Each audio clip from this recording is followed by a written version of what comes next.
Okay, I'm going to ask you a super simple question. Ready? How much money exists in the entire world? Just take a wild guess. Like all the dollars, all the euros, everything combined. What would you say? 100 trillion? More? Less? Here's the crazy part. Nobody actually knows the answer. And I'm not talking about, oh, it's hard to calculate, or the numbers keep changing. I mean, literally, the smartest economists on the planet can't agree on what money even is. Think about that for a second. We use money every single day, but we can't even define what it is. Like, the cash in your wallet? Obviously, that's money. The number you see when you check your bank app? Yeah, probably money too. But what about your credit card limit?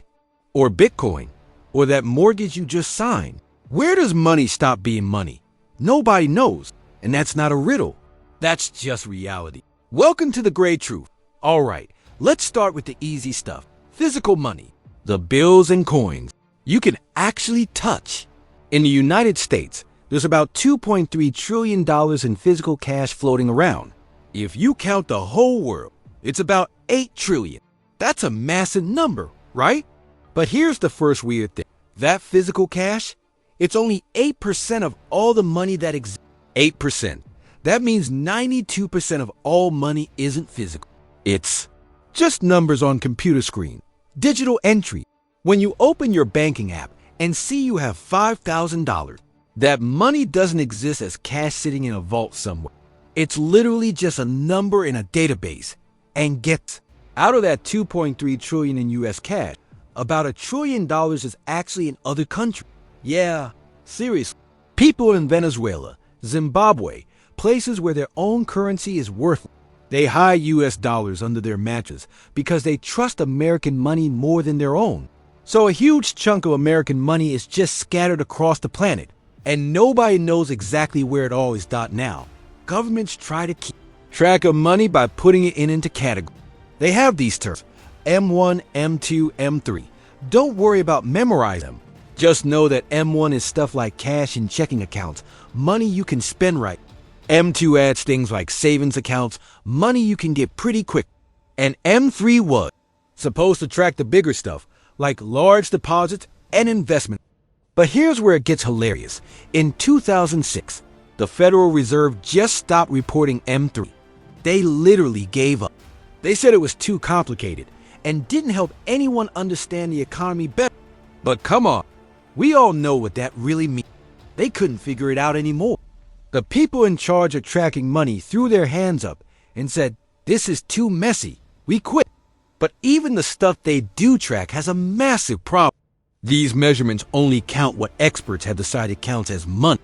And that definition, super controversial. Like, is your credit card limit money?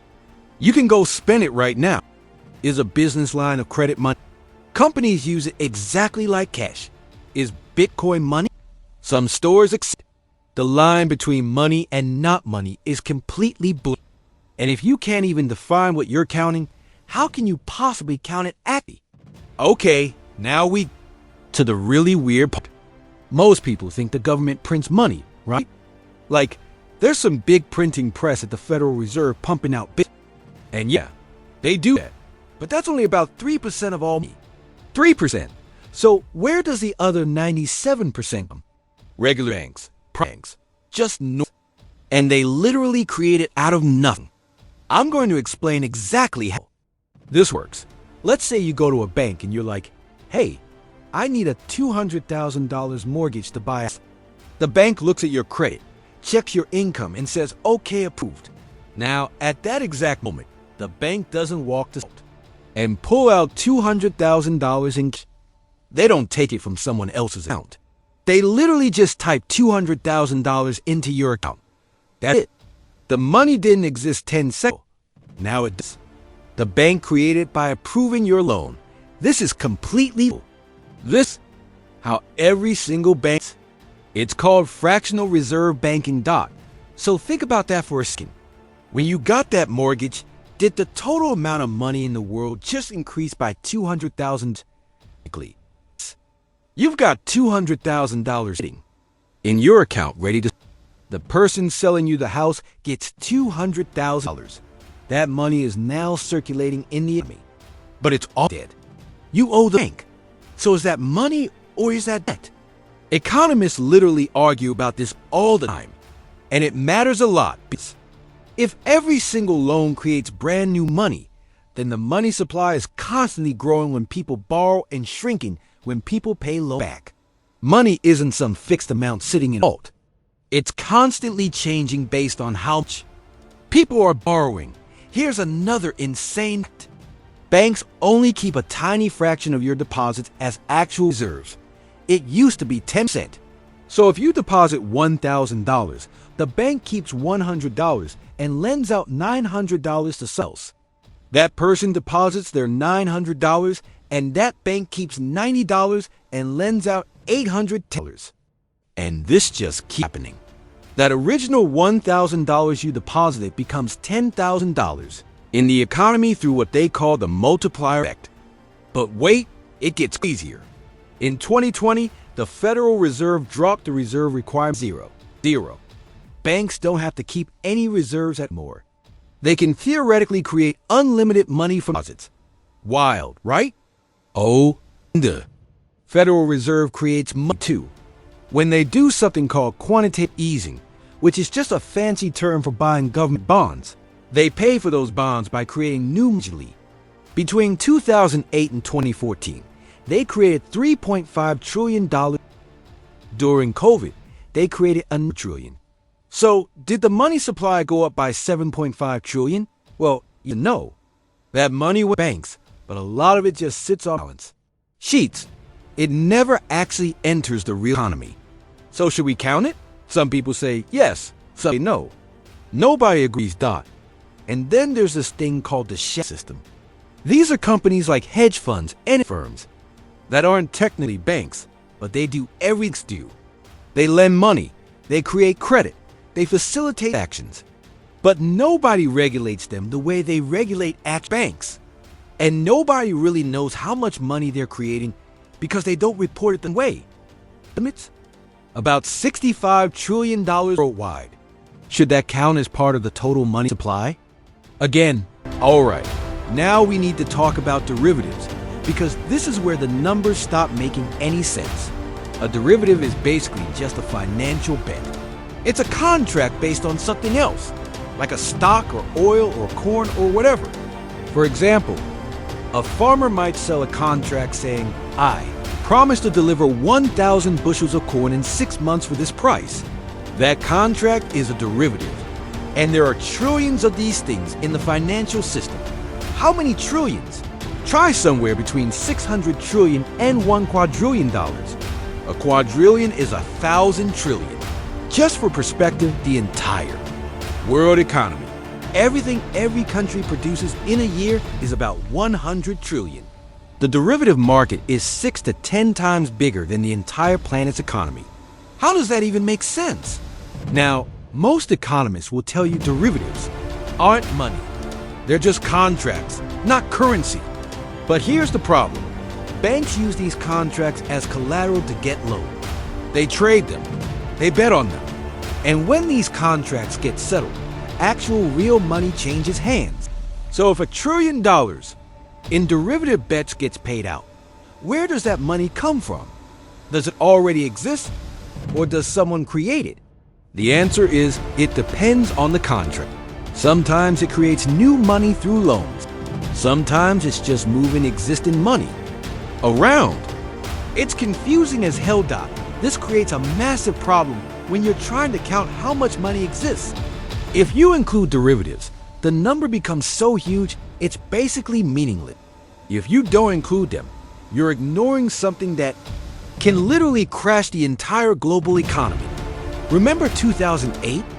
That whole financial crisis happened because the derivative market for mortgage collapsed. So clearly, these things matter. But nobody includes them in official money supply numbers because it would make everything absurdly large. Then you've got cryptocurrency, Bitcoin, Ethereum, thousands of others. Is crypto money?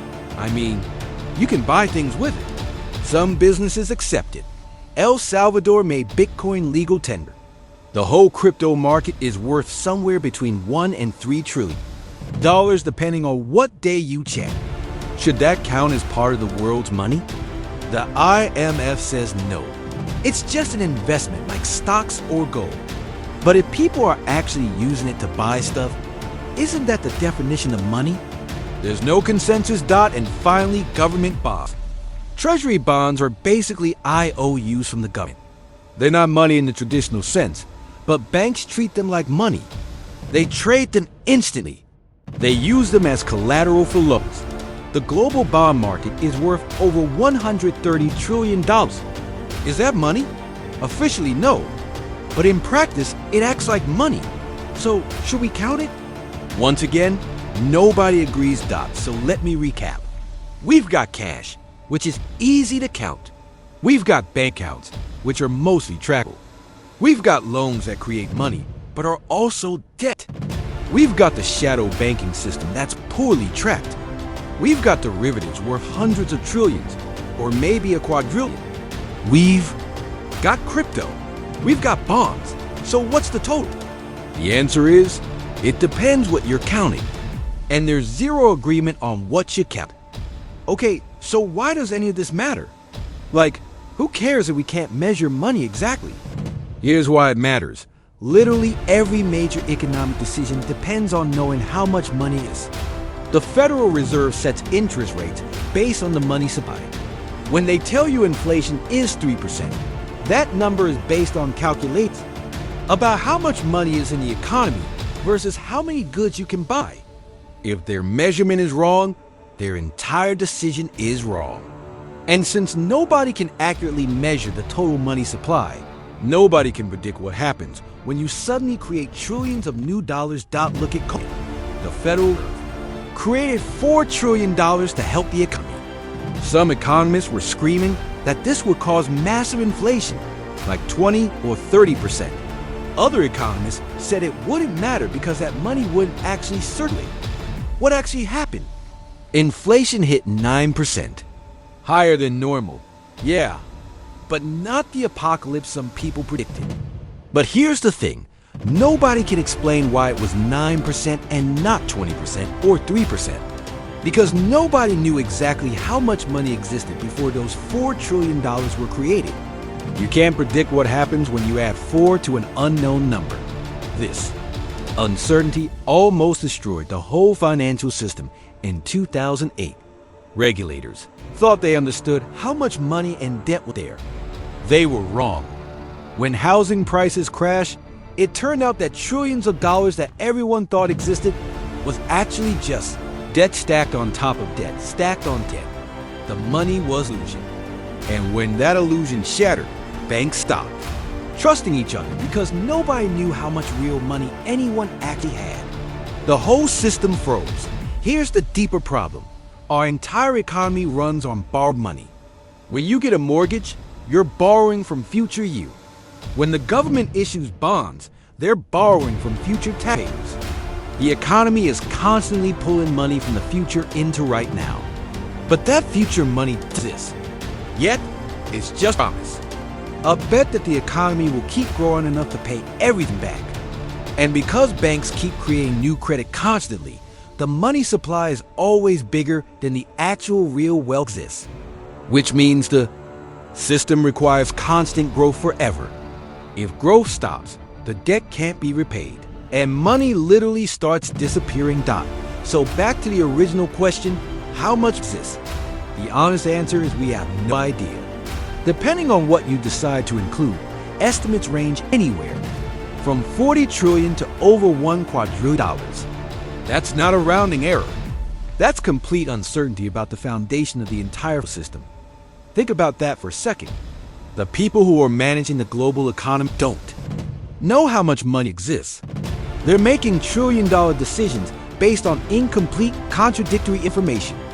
And all of us are just trusting that they know what they're doing. So here's what I want you to remember. Next time someone confidently tells you how much money exists in the world, just ask them one simple question. What are you counting? Are you counting just cash, bank deposits, credit, derivatives, crypto, government bonds? Because depending on what you include or exclude, the answer changes by trillions or even quadrillion dollars. The truth is modern finance has gotten so complicated that even the experts can't measure it anymore. We've built this system where money is simultaneously real and imaginary, where money gets created through loans but also destroyed when those loans get repaid, where the line between money and not money is completely blurry. And somehow, the entire global economy runs on this unmeasurable, unknowable thing we call money. History doesn't repeat, but if you don't understand it, it'll crush you all the same. If this changed how you think about money, hit that subscribe button. History has the answers. I'll show you where to look.